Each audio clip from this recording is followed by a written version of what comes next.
حضرت علی رضی اللہ تعالیٰ عنہ کے اقوال۔ حکمت مومن کی کھوئی ہوئی چیز ہے، حکمت خواہ منافق سے ملے لے لو۔ نمبر 2، انسان زبان کے پردے میں چھپا ہوا ہے۔ نمبر 3، ادب بہترین کمال ہے اور خیرات افضل ترین عبادت ہے۔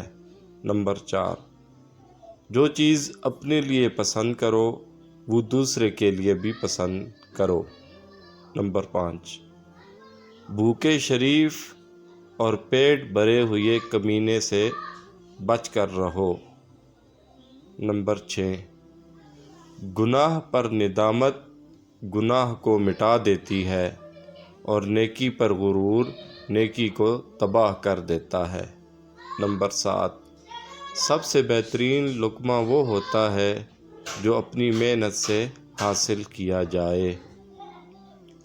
جو شخص پاک دامن عورت پر تہمت لگاتا ہے اسے سلام مت کرو۔ ہمیشہ سچ بولو تاکہ تمہیں قسم کھانے کی ضرورت نہ پڑے۔